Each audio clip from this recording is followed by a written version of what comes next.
So I was planning to reinstall Windows, but I didn't want to give in to Microsoft's push for their account. And then I found a way to bypass the Microsoft account and create a local one during Windows 11 setup. And it still works in 2026. But before we get into that, just want you to know that this video is for educational purposes only. If you don't know how to install Windows 11 yet, just head to the official site, download the media creation tool, turn your USB into a bootable drive, and restart from it. Then you should see this screen. Just follow the setup prompts normally and choose your language, region, and keyboard layout and all that stuff. Continue until Windows asks you to sign in with a Microsoft account.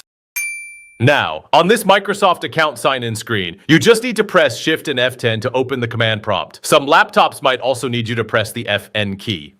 And here, type start ms-cxh localonly and press enter. Then a local account creation window will show up. Now you can enter a username here, create a password, and the Q&A if needed.